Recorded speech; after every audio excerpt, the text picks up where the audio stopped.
పార్వతి అని వినగానే ఆ పరమేశ్వరునికి పార్వతి ఎలా తోడుంటుందో నువ్వు అలా ఎప్పుడు ఎల్లకాలం నాతోనే తోడుంటావని ఊహించాను.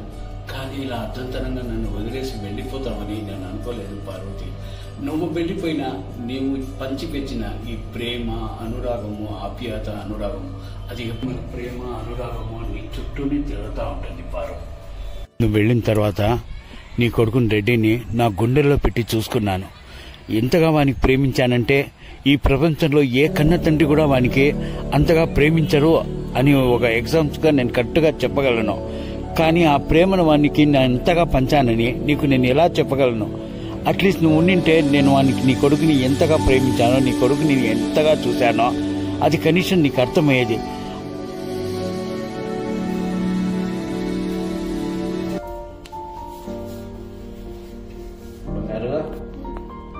రెడ్డి నిద్రపోయావా? అమ్మో బారెడు పొద్దెక్కినా నా బంగారు కొండకి ఇంకా నిద్ర లేవదనమాట. లేనన్నా లే రెడ్డి. అమ్మయ్యా బంగారు కొండ సుసు పోసేసావా? అబ్బా అయినా నేను క్లీన్ చేస్తానే. నాకు అడిగిన ముత్యం రా నాన్న.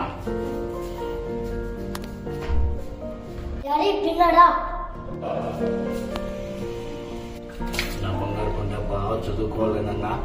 ఈ నాన్న ఆశలు నువ్వే కాపాడాలి, నిలబెట్టాలి.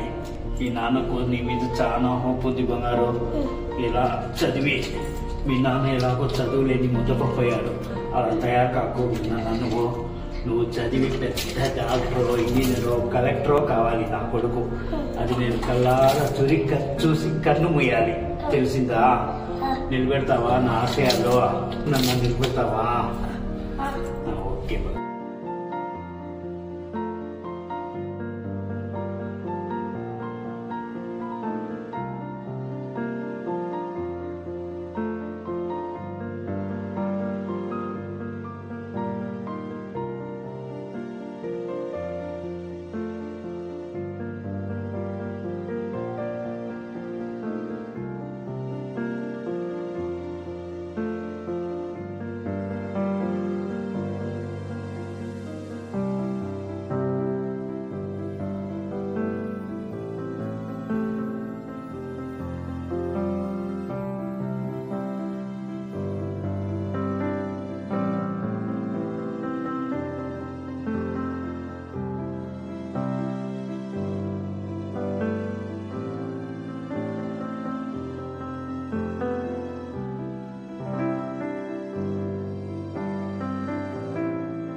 బంగారు కోసం నేను ఏం చేశాను తెలుసా?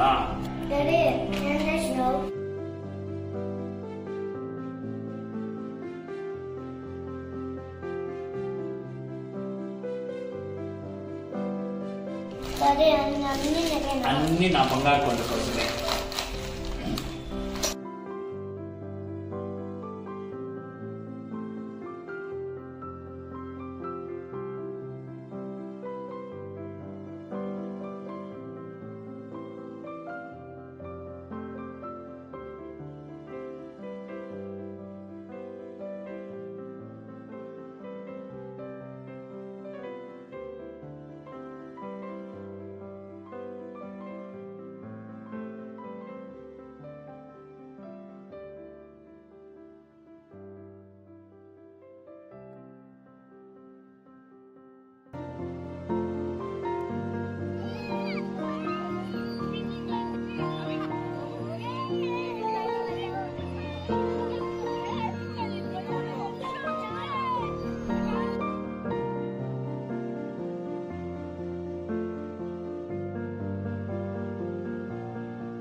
మన అబ్బాయి రెడ్డి శేఖర్ ఏం చేశాడు నీకు తెలుసా పారు? వాడికి పగలనక రాత్రనక కష్టపడి పెంచి పెద్దవాడిని చేసి చదివిస్తే నేను నా ఆశలన్నీ కుప్పకూర్చేశాడు పాలు వాడు ఒక్కసారిగా. కానీ వాడు ఫైర్ అయిన బాధ నాకు మాత్రం ఉండదా? నా గుండెల్లో ఉండదా? వానికి ఏం అనలేదు పాలు. ఆ ఆవేశం తట్టుకోలేకపోతే ఆ పేపర్స్ చదివిన వెంటనే వాడు ఫైర్ అయినగానే ఒక్క దెబ్బ మాత్రమే కొట్టాను పారు. వాడిని కొట్టానని బాధ నాకు మాత్రం ఉండదా పారు? వాడు ఎందుకు నా ప్రేమని అర్థం చేసుకోకుండా నా మీద అడిగి ఇల్లు వదిలి వెళ్ళిపోయాడు. కనీసం నువ్వన్నా వాడిని కల్లో కనిపించి రే మీ నాన్న నీ కోసం తల్లడిల్లిపోతున్నారా, కుప్ప కూలిపోతున్నారా, నా ప్రేమను వాడికి అర్థమైనట్టు చెప్పారు చెప్పు. కానీ వాడికి అర్థమవుతుంది, వాడు నా ఏజ్కి వచ్చేలోగా ఈ తండ్రి అంటే ఏమిట్రా అనేది గుర్తింపు తప్పకుండా అవుతుంది పారు. నేను బ్రతుకున్నది ఎవరి కోసం పారు? బుద్ధుగా నీ కోసం, నీ ప్రేమ కోసం బ్రతికాను. ఆ తర్వాత నా బాబు రెడ్డి కోసం బ్రతుకున్నాను. వాడు కూడా నన్ను వదిలి వెళ్ళిపోతే నేను ఎందుకు బ్రతకాలి? ఎవరి కోసం బ్రతకాలి చెప్పు పారు. అసలు నాకైతే ఈ జీవితం నరకం అనిపిస్తుంది పారు, నరకం అనిపిస్తుంది.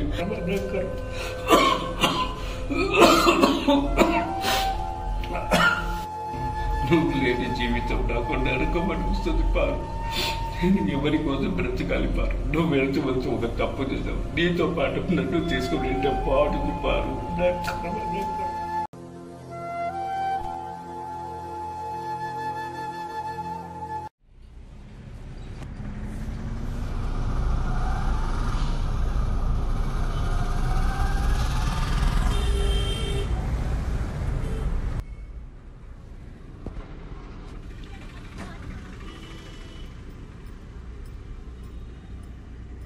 రానా కూర్చో. ఏమన్నా బాగున్నావా? నేను బాగున్నాను, బాగున్నావా? బాగున్నా. ఏమనుకోవద్దు, ఒక మాట అడగనా? అడగనా? ఎక్కడైనా పని చూసుకో, ఇంకా మంచిగా సంపాదిస్తావు, బాగా ఎదుగుతావు. సరే అన్న.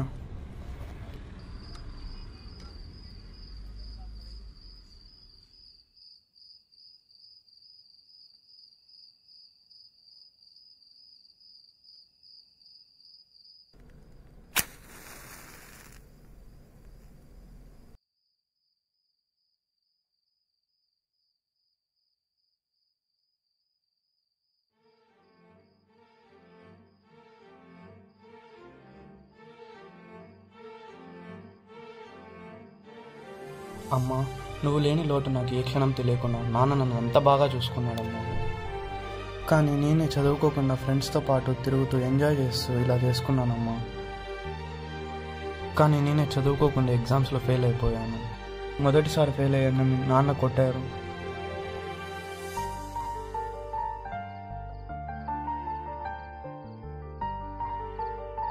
కానీ బయటకు వచ్చి చాలా నేర్చుకున్నానమ్మా. ఇక్కడ పని దొరికేదే కష్టం.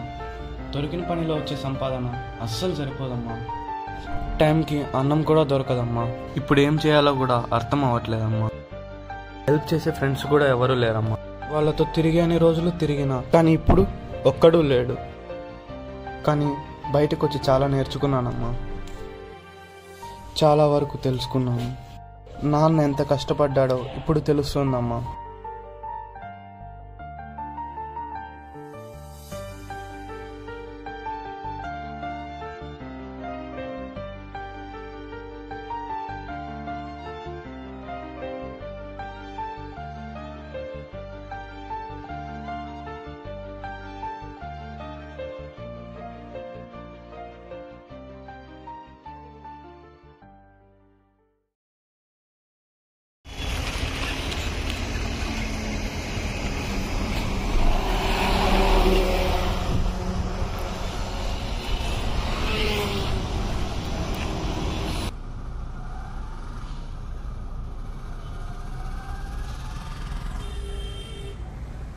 ఒక టీ అన్నా.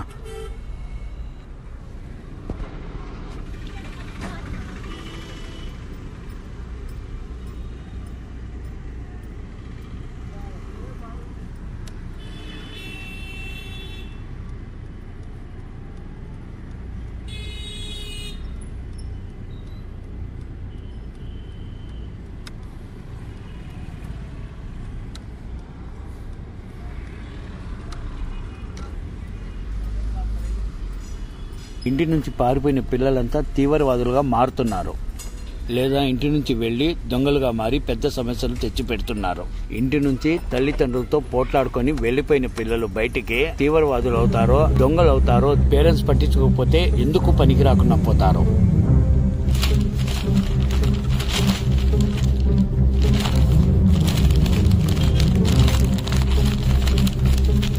నా కొడుకు కూడా ఇంటి నుంచి పారిపోయాడు. వాడు పారిపోయి ఏం చేస్తున్నాడు అసలు? ఏదైనా కష్టపడి చదువుకుంటున్నాడా, లేకపోతే తీవ్రవాదుల్లో చేరాడా, చెడు సవాసాలు చేసి లేక దొంగల దారిలో పడ్డాడా? భగవంతుడా, ఏంటే ఇది? ఎన్ని కష్టాలు తెచ్చి పెడుతున్నావో. అబ్బా,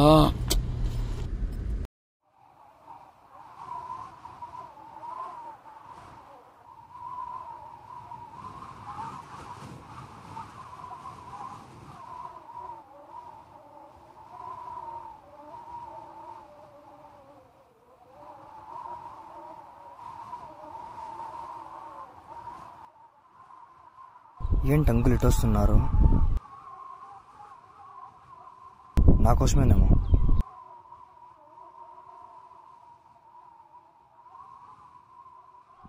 ఏం అంకుల్ ఇలా వచ్చారు? ఏమైంది? నిజాన్ని ఇంటికాడు వెళ్ళింటి నీకోసమో.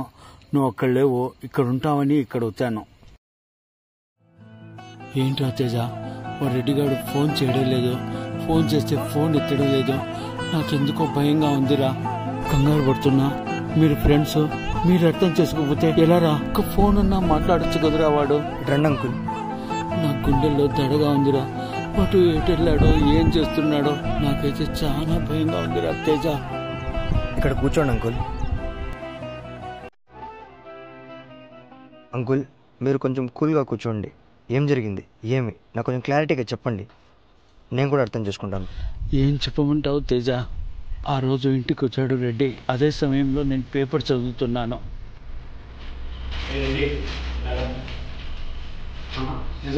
చూసావా చూసి చెప్పు. ఏంటా చూసి చెప్పరా? ఎలా పేరెంటావా? ఎందుకండి ఇంత చిన్నగా ఈ పల్లెటూరులో మొత్తం గర్వంగా చెప్తున్నాను. నేను నా కొడుకు చదివినాడు, నా కొడుకు చదువులో పంపుతాడని. అయినా ఇలా చేస్తే రేపు నేను పల్లెటూరులో కళ్ళు ఎలా చేరుతానంటున్నా? పెదవా, నీ గురించి నీ కొంచెం ఎంత కష్టపడి మాట్లాడరా? పెదవా పెదవా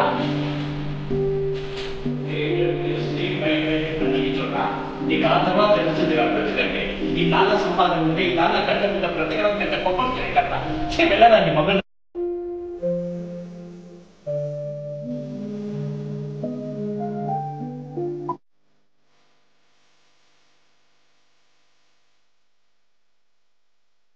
అదే తేజ, ఒకే ఒక దెబ్బ కొట్ట. ఆ దెబ్బకే వాడు ఇల్లు వదిలి వెళ్ళిపోయాడు. తేజ అప్పటి నుంచి ఒక ఫోన్ చేయలేదు, కనిపించడం లేదు, ఇంటికి రావడం లేదు.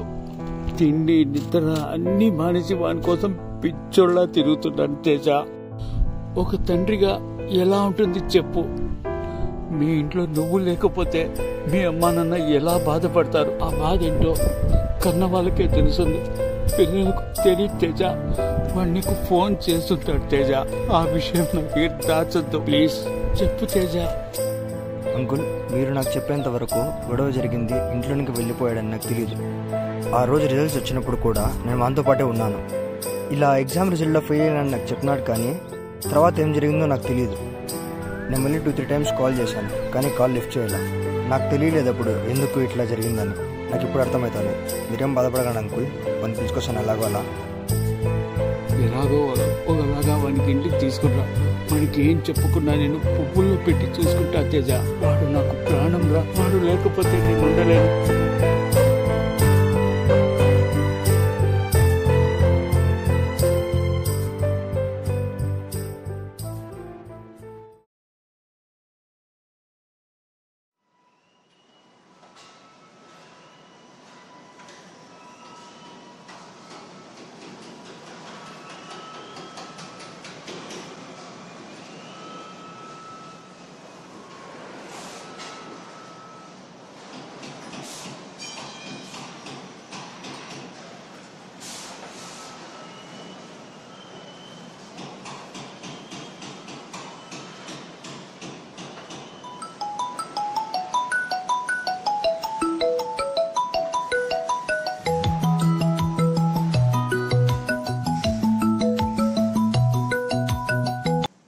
Hello hello sir, Reddy Shekhar మీ అబ్బాయినా సార్? అవును. మీ అబ్బాయి యాక్సిడెంట్ అయి చనిపోయాడు సార్. మదన్పల్లి హాస్పిటల్కి వచ్చి బాడీ కలెక్ట్ చేసుకోండి. ఏం మాట్లాడుతున్నారు? ఏం చెప్తున్నారు? నా కొడుకు రెడ్డి శేఖరా? అవునండి, మీ అబ్బాయే. అయ్యో భగవంతుడా, త్వరగా వచ్చి బాడీని కలెక్ట్ చేసుకోండి సార్. ఎందుకు ఈ కష్టాలన్నీ నాకు? నిజమే నిజమే నా మీకు చెప్తున్నది? అవును సార్. నేను వింటున్నది అబద్ధం కాదు కదా? అవును, నిజమే సార్. నా కొడుకు గురించా? మీరేదో కన్ఫ్యూజ్ చేసుకుంటారు, కొంచెం క్లారిటీగా చూసి చెప్పండి. కొడుకే సార్. రెడీనేనా? భగవంతుడా, నేను ఏం పాపం చేశాను రా దేవుడా? రెడ్డి, అయ్యో భగవంతుడా, రెడ్డి ఒంటరి వాడిని తీసి వెళ్ళిపోయాడు రా రెడ్డి.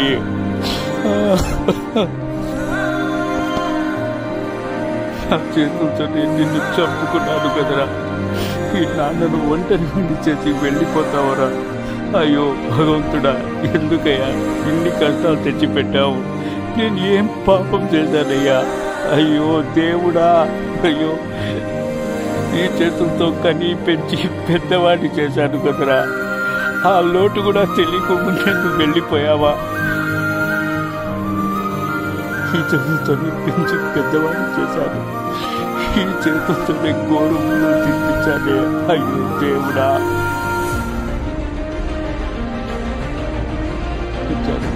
ఈ ఈ చేతితోనే అల్లారు ముద్దుగా పెంచి పెద్దవాడిని చేశాను, ఈ చేతితోనే అడిపించాను.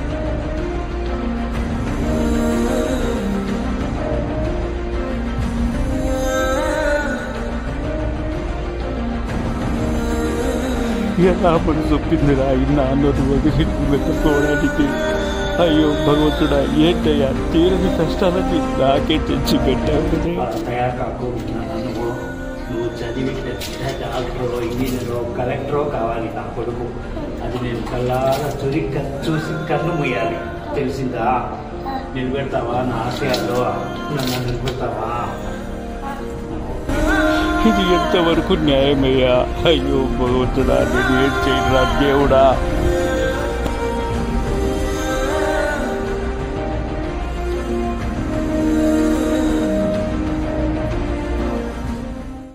పిల్లలు కొన్ని సందర్భాల్లో తీసుకున్న నిర్ణయాల వల్ల తల్లిదండ్రులు ఎంత బాధపడతారు అన్న దానికి నిదర్శనం ఈ స్టార్ట్ లైఫ్. మనం ఈ వయసులో ఏదో కొత్త లైఫ్ స్టార్ట్ చేద్దామని వెళ్ళి జీవితమే లేకుండా చేసుకుంటున్నాం. ఇంట్లో ఏదో అన్నారు అని ఇంటి నుండి వెళ్ళిపోయి బ్రతికేద్దాం అనుకుంటే మన జీవితం దారం లేని గాలిపటం. ఈ సమాజం ఒక కారడవి లాంటిది. ఆ కారడవిలో ఎన్నో అడ్డంకులు, ఆటుపోట్లు. దీనిలో నీవు రెక్కల్లేని పక్షివి. రెక్కలు తోల్లేంది ఎగరాలని చూస్తే ఈ కారడవిలో ఏ మూలనో కనుమరుగైపోతావు. పక్షులకు రెక్కలు తోడు ఎలానో పిల్లల జీవితానికి తల్లిదండ్రులు తోడు అలా. రెక్కలు లేనిదే పక్షి ఎగరలేదు, తల్లిదండ్రులు తోడు లేనిదే పిల్లలు అడుగు సమాజంలో ముందుకు సాగదు. ఇలాంటి మానవత్వం లేని కరుడు గట్టిన సమాజంలో తల్లిదండ్రులు తోడు లేనిదే స్టార్ట్ లైఫ్ చేద్దామనుకుంటే షార్ట్ లైఫ్ అవుతుంది. దయచేసి ఇంట్లో జరిగే చిన్న గొడవల వల్ల పెద్ద నిర్ణయాలు తీసుకొని మిమ్మల్ని ప్రేమించే మీ తల్లిదండ్రులని, మీరు ఇష్టపడే మీ జీవితాన్ని, ఆశలను పరిచయవద్దు. ఇట్లు మీ స్నేహితులు.